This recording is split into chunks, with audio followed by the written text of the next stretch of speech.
It's easy to get stuck reaching for the same familiar fruits and vegetables, even when you know a colorful variety is key. Balance of Nature's fruits and veggie supplements don't replace fruits and vegetables, but it makes it easy to add more variety to what you already eat. With 31 ingredients that are whole fruits and vegetables, switching it up is easy because we've already taken care of the hard part. Go to balanceofnature.com and get a free fiber and spice supplement, plus 35% off your first set as a new preferred customer by using discount code POD.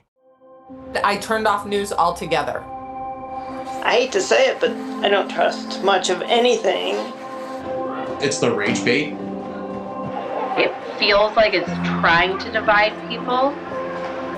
If we got clear facts, maybe we could calm down a little. NBC News brings you clear reporting. Let's meet at the facts. Let's move forward from there. NBC News, reporting for America. The Rush Hour with James Golden. Entertaining and informative. On the Red Apple Podcast Network.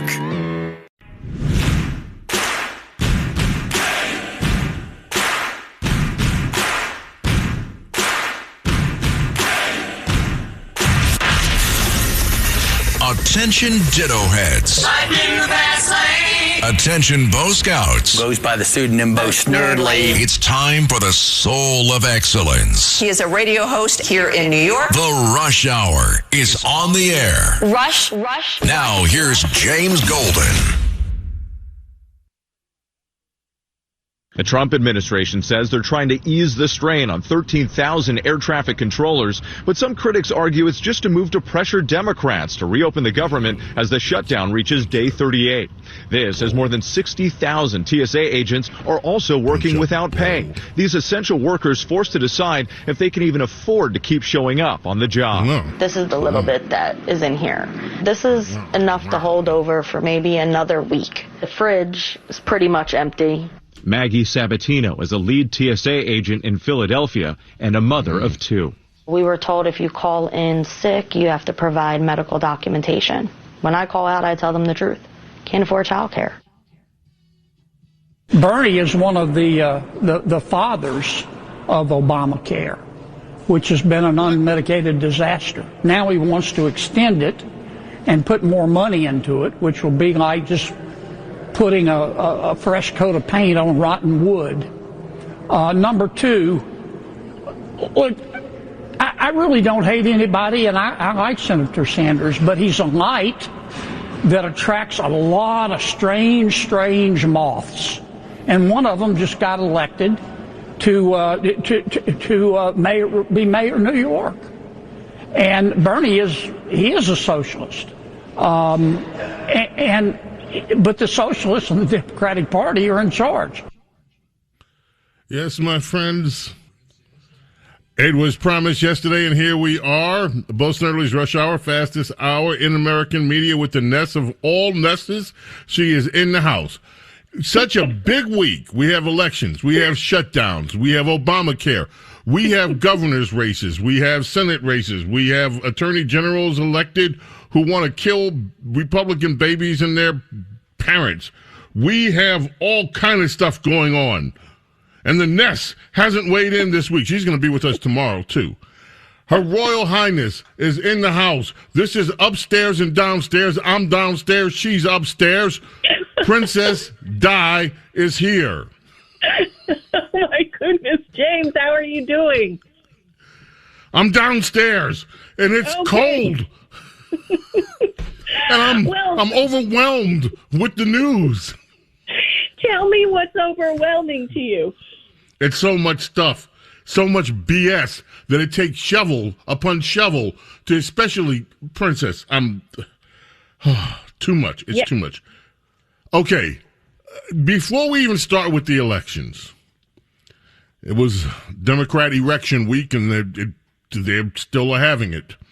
Because now they don't want to stop the shutdown because the election was so good for them. So we've got all that. We've got, as I said, the commie in New York. We've got, which I think I just can't wait. I'm just loving that. I can't wait. I believe I want Republicans to start running ads the first week that he's in office. Where's my free stuff? I do. I want billboards everywhere. Where are my free buses? Where's my free rent?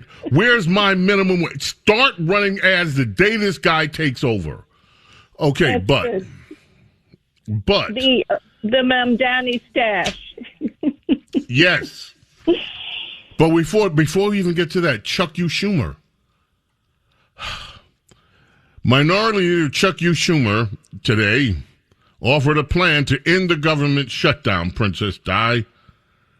He said Democrats have said we must address the health crisis, but Republicans have repeatedly said they won't negotiate to lower the health care costs until the government reopens. We shut it down. He didn't say we shut it down, but that's the truth. So let's find a path to honor both positions, he says. Yes. Did you hear what this proposal is? Yeah, his path to honor both positions is to offer what he says is a simple proposal that would reopen the government, extend the ACA premium tax credits simultaneously. and then go ahead. And then they're going to start negotiating longer-term solutions. They're going to have a funding bill. They're going to have a 3-bill minibus for full-year spending bills. So this simple proposal is so complicated, I can't even understand it because it's, things are happening simultaneously, and then there's a 1-year this and a minibus that. It's just, my brain just said, you know what, just tell me when this is over because I do not care. My reaction was I would like to offer him a dark place nearby that he can stick this proposal in. Well, Thune already said no, which is wonderful because the backbone seems to be holding on the Republican side. But Thune immediately turned it down. So his proposal did not find a happy ear. Good, because it didn't deserve to. Republicans had better not cave on this thing. Meanwhile, one of the first bites we played was Good Morning America bite trying to blame the air. Well, they're saying it's because there are no air, but really Trump just wants to hurt. This insanity that's happening, how do you think the travelers are going to take the news that there are disruptions? As of this morning, over 1,200 scheduled flights were canceled, according to FlightAware. The string of airports that are having delays go everywhere from Ronald Reagan Airport, about an hour and a half, sometimes 2.5 hours. But the 40 airports that are involved in this thing, I mean, Los Angeles, and I'm sure you feel so terrible about this as I do. I mean, it's just horrible news that in Los Angeles, LAX had 27 flights canceled going out, and 24 more flights coming into LAX were canceled. San Francisco, sadly, and San Diego, sadly, dozens of flights canceled. I know, just try to stop crying if you can, and how bad you must feel about this happening to airports in Los Angeles. But it's New York, it's Atlanta, it's everywhere. Well, this is a mess. It's going to, air travel was already not great, but this is going to make travelers furious. And so, to me, the normal reaction to most travelers is going to be a pox on both your houses. I don't think that there's going to be anybody blamed, but both are going to be blamed. And I am just waiting, James. Why don't we have a judge just declare that air traffic controllers must be paid and they must come back to work? I mean, the judges are declaring everything else and making rulings about the executive branch. Why not? Why won't a judge order the Democrats to pass a clean CR? I'm waiting for that. This is a brilliant question. Of course. We got the word today. You got that Judge McConnell guy that's saying, Trump, you better fund everything with the EBT people. Everything. Just fund it right now. I'm like, tell Congress. And then we have someone else. Who is it? I got to find it real quick. Oh, it was Tammy, what's her name? That's demanding that Head Start be funded fully. And we have everybody out there. But the quote of the day before we head to a break, Diana, have you heard the quote from Senator Murphy of Connecticut? I think so. Go ahead. Cut 6. Playlist for Princess Diana and for America. America, please listen to Senator Chris Murphy, this is Connecticut Senator, on why Democrats want the shutdown to continue. I think there will be some pretty substantial damage done to a Democratic brand that has been rehabilitated if on the heels of an election in which the people told us to keep fighting, we immediately stop fighting. If we surrender without having gotten anything and we cause a lot of folks in this country who had started to believe in the Democratic Party to retreat again, I worry that it will be hard to sort of get them back up off the mat in time for next fall's election cycle. I have a little different take on that. As cynical as that is and as horrible as that is, how many times when the shoe was on the other foot, when we wanted our team, the Republicans, to fight like that. And in my opinion, the left base teaches the elected Democrats. They teach them because the power is moving toward the far left in the Democrat Party. And Chuck Schumer, who passed a clean CR months ago and was punished for it, has been taught by his base what they want, and they are acting accordingly. And our elected representatives are never taught. They're largely unteachable by the base, the ones who are passionate, the ones who tell our side what to do. Here's an example. The leader of our party is Donald Trump. He is telling the party to get rid of the filibuster, and our representatives are not heeding this. Now, there's a separation of power issue. I understand that. But on the other hand, our side does not heed the base the way the other side does. And I think Murphy is reflecting that. That is great analysis. I just think yes, cynical is the word. But all these people have been whining and whining and whining about how people get hurt. This illustrates to me loud and clear. They don't give a damn about people being hurt. Right. They never have. They don't care whether people are starving, as people are out saying they are. They don't give a damn. They don't give a damn about their government workers that they claim so much to represent. They could care less. They care about their party brand and their power. Political power, and they know how to exercise it, and we need to do the same. People on our side need to know what time it is, and there is no extra spare minute before we move forward and use the power we have. Wow. Okay, Princess Di, I want you to please hold on. We haven't even talked about the election. When we get back, I'd like to talk about the election. And you know what I would also like you to consider tomorrow when we are together, having an extended conversation about Obamacare. Oh, good. Yes. James Golden, Snerdley with you here. Princess Di is with us. Don't go away. Whatever you do, keep it right here. Rush. This is the Rush Hour with James Golden. Snerdley.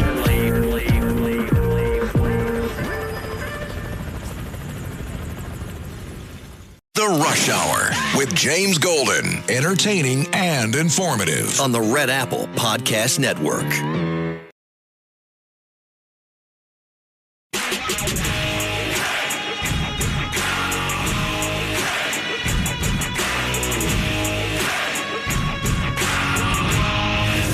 James Golden, known popularly as Bo Snerdley. This is the Rush Hour with James Golden. Rush.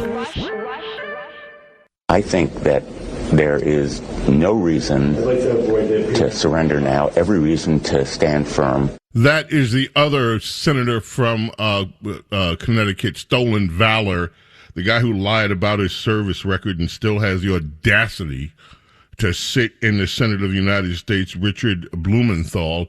Princess Diana is here. Princess, this short segment, but I want to get started on the election. Your thoughts on what transpired. Well, I have a question. This is an off-year election of mostly the Northeast blue states and blue cities, New York City, New Jersey, and Virginia.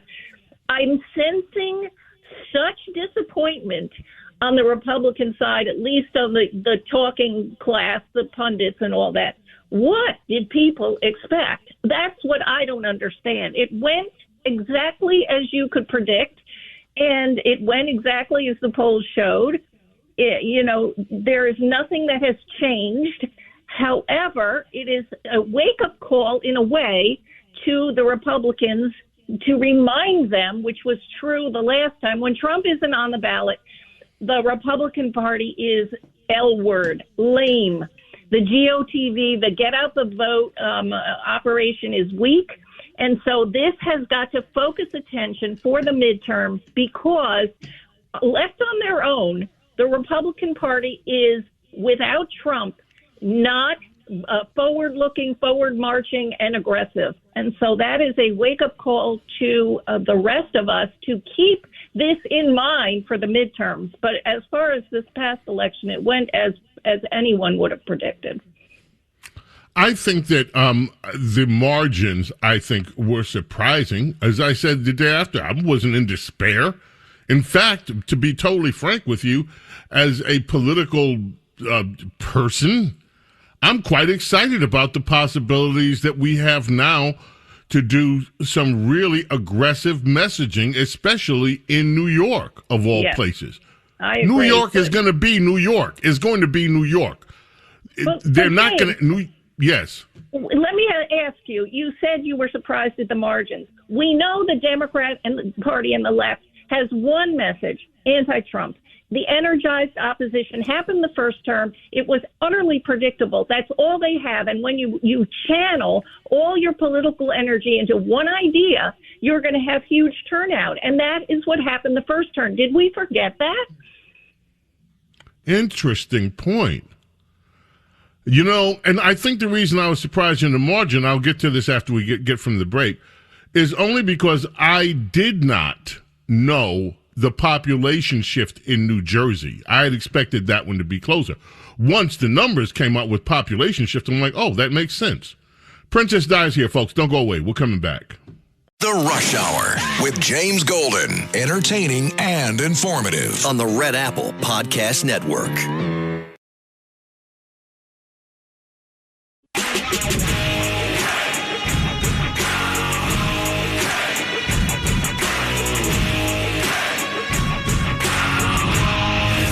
James Golden, known popularly as Bo Snerdley. This is The Rush Hour with James Golden. Rush. She made them really angry, but at the end of the day, there was often grudging respect for some of the things skills that she brought to the table. Oh, yeah. There were people who respected her legislative ability and, being a political boss. I mean, she was the boss of her conference. Nancy D'Alessandro. And there is, for political operators, a lot of respect for that. I'll tell you this, I don't know how much we raised over the years off of sending out fundraising appeals based on Nancy Pelosi, but it was a metric butt ton. I'm telling you right now, putting Nancy Pelosi in fundraising mail or fundraising emails would always produce. And by the way, it's not often that someone can become a titan of both Washington and Wall Street. Republicans will remember her as one of the most successful and prolific day traders. She beat the S&P 500 by 559% in her stock portfolio. She's worth a lot of money. She did an amazing job. So what a blow for the financial houses today on Wall Street. I'm sure they're mourning. Just getting in an elbow, right? Yeah, really trying to get in some opposition research. That's a classic Scott Jennings, by the way. I'm beginning to view what you just did there as the Scott Jennings on TV. I want Trump to put her in charge of the Social Security Administration. We could all retire in 6 months if we let this lady manage our portfolios. Do you know what I think is, for me was, The week that Nancy decided to retire. Princess Di is here, and unlike Hall & Oates, Princess Di and Mr. Snerdley love each other. Oh, true. That's right. You know, I was just thinking in the break, Princess Di, if we ran this damn party, do you know that... What? I almost said the word. The S that we would disturb throughout the whole political universe. If they just for a week, let us run things. You and me. Let us run this. Great. It would be. And the Republicans would win. Right. Let me tell you. Okay, we were talking about before. I said I was the margins, and you said, well, why the margins? Because I didn't take into account the population shift out of New Jersey. I did not realize that 250,000 voters left New Jersey between the last cycle and this cycle. And that is the difference between Chitterelli having even he came so close last time, I just assumed even if it was close, he would still come close. Not where it was, but 250,000 voters left. And you know, then instantly, your governor, Ron DeSantis, acknowledged a lot of those New Jersey voters have ended up in Florida now. Yes. So that was the difference in New Jersey. Well, also, Trump came pretty close in New Jersey. But when Trump isn't on the ticket, the anger that has grown on the left has motivated their midterm and off-year voters. And that will happen. That will continue to happen. And that has to be in the calculation of all of us. And it's surprising to me that people are surprised. It's like they forgot the entire first term with the, millions of marches and disruptions and violence. And that is really all they have on the left. And they will employ it again. And so we've got to be ready.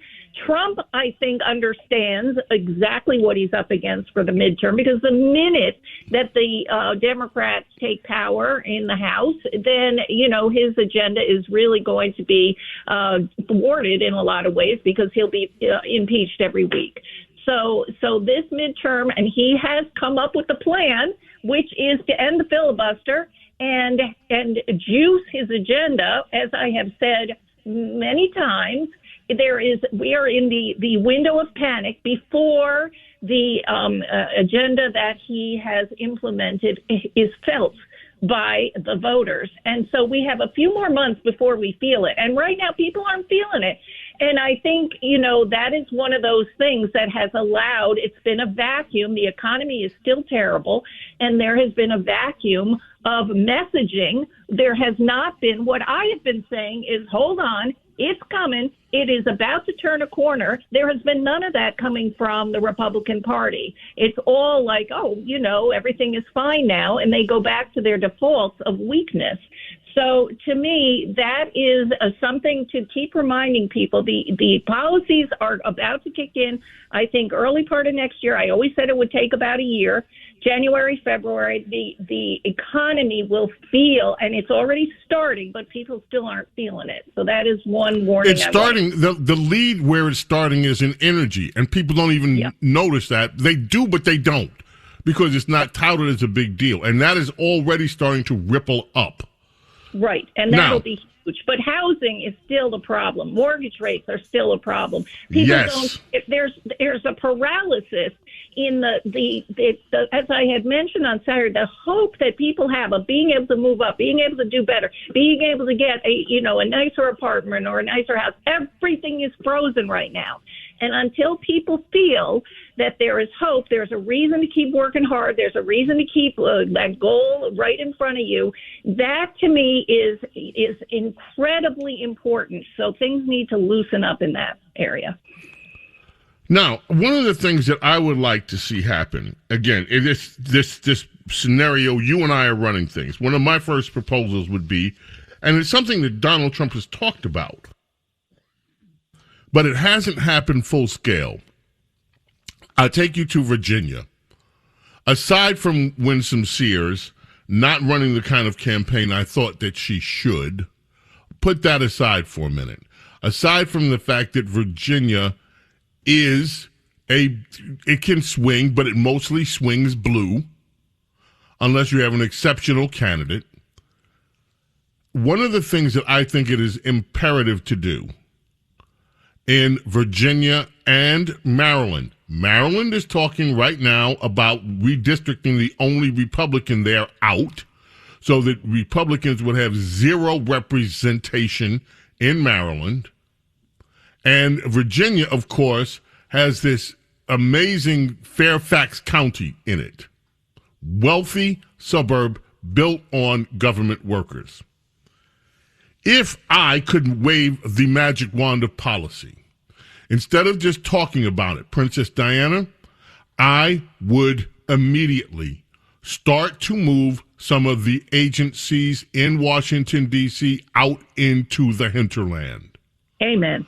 Immediately move the USDA out to farmland where there's actual agriculture, not on the East Coast farms, out in the middle of the country. Send it out. Send it to Iowa. Send it to Nebraska. Send it to Montana. Here, headquarters in Montana. We got government space in Montana. Send the FDA out into the middle of the country. Send the FBI. Maryland wants to sue right now, the state of Maryland, because Cash and Donald Trump have stopped this massive FBI headquarters that was supposed to be built in Maryland. And now they're saying we're not going to do that. And already lawsuits. Oh, you lawsuits. Screw that. The judge will make them start building there. Right. I'd move the freaking FBI headquarters. I'd put the FBI in, pick a state. What's your favorite red state? I'd put the FBI in Chicago. 100%. Move the FBI to Chicago. Yep. Exactly right. Put the FBI headquarters in Chicago. Hey, get it out of Washington. IRS? How about the IRS goes to Alaska? That is delicious. I love your idea so much, and I know that Trump has talked about it, but we need to actually. It needs to happen. And then you tell the government workers in Fairfax, we love you, and we're offering you jobs. Yep. Where we're going, you come with us. You will have a better quality of life. Of course, a little less pay because you don't live in the Northeast anymore. But we'll give you some moving expenses. We'd like for you to stay, those of you that are worthy, but you're going to have to move. Yep. You got to go. That concentration of power, 100%, it would work. You know, and Trump has the power to do it. He does. This is the executive branch. Move these people out of Maryland, move them out of Virginia. And by the way, what you do with those states, then you have incentives for real, like blue-collar jobs to come in. Like manufacturing jobs, like real blue-collar. You know, do whatever. But get them out of there. And break up this concentration of big government in Virginia and in Maryland both. That's one of the first things I would do. Now, it will work, you say? Yes. Let's listen to something. Let's listen to something together, because I got to ask you about this. Cut 13. We got a news report from in the Pacific Ocean. Here it is. Following breaking news for you tonight, 44 people were arrested on Kauai in an ICE raid, and this is what we know so far. Several agencies, including Homeland Security, the FBI, and the DEA, executed 6 federal search warrants. There's no word on the exact locations, but we are told that this happened at several residences and one business. Out of the 44 arrests that were made, 2 were suspected to be associated with a foreign terrorist organization called Tren de Aragua. Kauai Council member Fern Holland witnessed some of these raids. We live in a very quiet area in Upper Kapahi. It's pretty quiet. It's a rural area. And so I could hear steps in the street. So I walked outside and I realized immediately that there was like an entire army of people. It was like there was probably 20 or 30 agents walking up the streets. Everybody kind of pulled into the property and started megaphoning the address and then saying like federal warrant or executing federal warrant or something like that. come out with your hands up. Anyway, that was that's repeated it. many times. Princess Diana, ICE is in Hawaii, and the raids have started there. In around Chicago today, in Illinois, cut 14.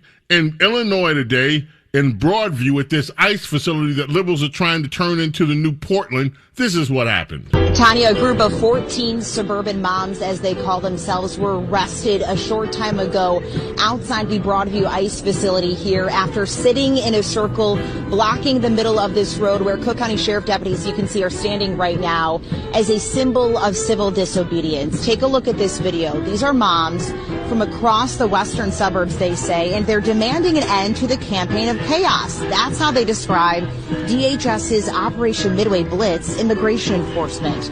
Protesters say they're enraged by the terror being inflicted upon their communities, and their friends, relatives, caregivers, and neighbors are living in fear. So these moms tell us they want to amplify what's happening throughout the Chicagoland area and mobilize their community to stand with immigrant families. Is worse than you can imagine on the streets right now, and it is because of the federal immigration enforcement that we're seeing every day. And our communities are living in abject fear, and it's time for people that look like us to take a stand and put our own physical bodies in front of those bodies, because it is unacceptable. It's time to put our own physical bodies in front of those bodies. Princess Diana, they want to put their physical bodies in front of those bodies because people are living in fear. Well, what does she mean by people who look like us? Is that... She means white people. She means you white people. That's what she means. She means it's time for white people to get out in the street and sit in circles to stop ICE from taking illegal immigrants. That's what she means. It sounds like an insurrection, James. How long is this crap going to go on before we really get serious and start throwing these... You talked about Hawaii and you talked about Chicago. Did you hear about the Mississippi story where federal prosecutors indicted 2 sheriffs and 12 cops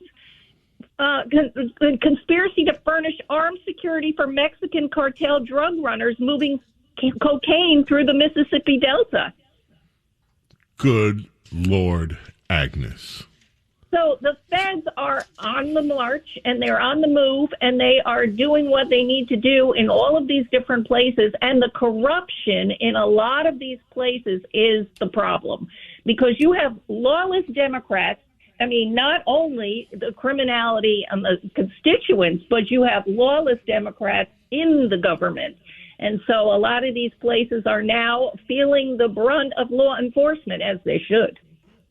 Well, then there's that ICE raid that happened in Chicago with the daycare, which has been totally mangled by the news.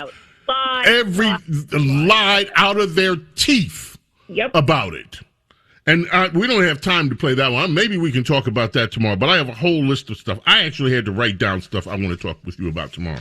Let me find my list. Here's the list. First of all, we need to have an extended conversation on this Obamacare thing. And we need to remember, Princess Diana, what Rush Limbaugh predicted would happen with Obamacare, because we are seeing it happen now. Right. Number one. Number two, we have not talked about Arctic frost yet. Okay. I would like to get to talk about Arctic frost and what that really is. Then I would like to talk whatever else you want to talk about. I want to talk about Elon Musk and I almost said it and got thrown off the air and got fired because that word almost is the S-fit. The S-fit that liberals are having, the panty clenching, the pearl clutching, all of it, because Elon Musk worked out a pay agreement where he might be a trillionaire, and they're losing their freaking minds over it. Would like to talk about that. Definitely would like to talk about how the entire entitlement system in this country is riddled with fraud. Okay. Okay. How many hours do you got tomorrow? 3. But we'll get started. Well, I'm happy to have my assignments. I'm looking forward to that, James. That'll be so excellent. Okay, I thank you, Princess Diana. Thanks for being with us today. We appreciate it. Anytime. Love you, James. Love you, too. James Golden, Snerdley. It's Friday. We're not done yet, although this is the fastest hour in American media. Keep it right here. Don't go away. Rush. This is The Rush Hour with James Golden. Oh, Snerdley.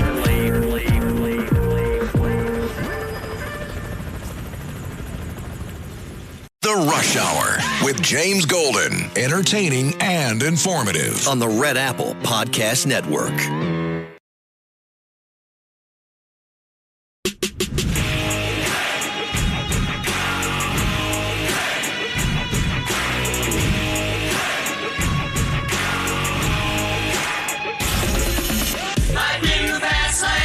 It's The Rush Hour with James Golden. Goes by the pseudonym Bo Snerdley. Rush.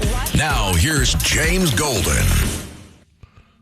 So, Elton John on this day, folks, was on BBC Radio 1. You know, usually they're all prim and proper.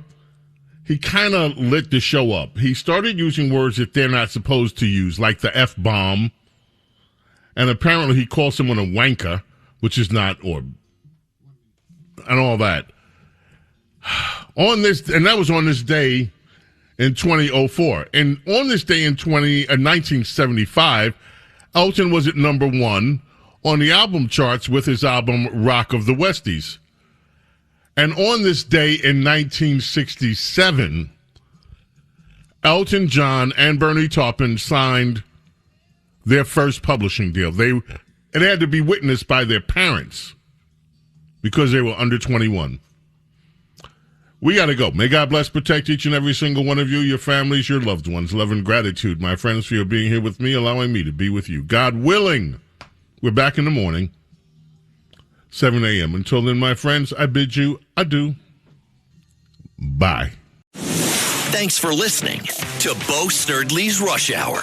You can hear Bo Snerdley's Rush Hour weekdays at 4 on 77 WABC. If you like the podcast, share it with your friends and listen anytime at WABCRadio.com and download the WABC Radio app. Hit that subscribe button on all major podcast platforms. Plus, follow WABC on social on Instagram, TikTok, Facebook, and X. See you next time for a new episode so you never have to wonder. What the heck is going on here? If you're looking to create, grow, and sustain your wealth, download and subscribe to the Pain Points of Wealth podcast at BeBullish.com with Bob, Ryan, and Chris Payne. It's your podcast for market insights, money tips, and real talk on the economy. Download and subscribe at BeBullish.com.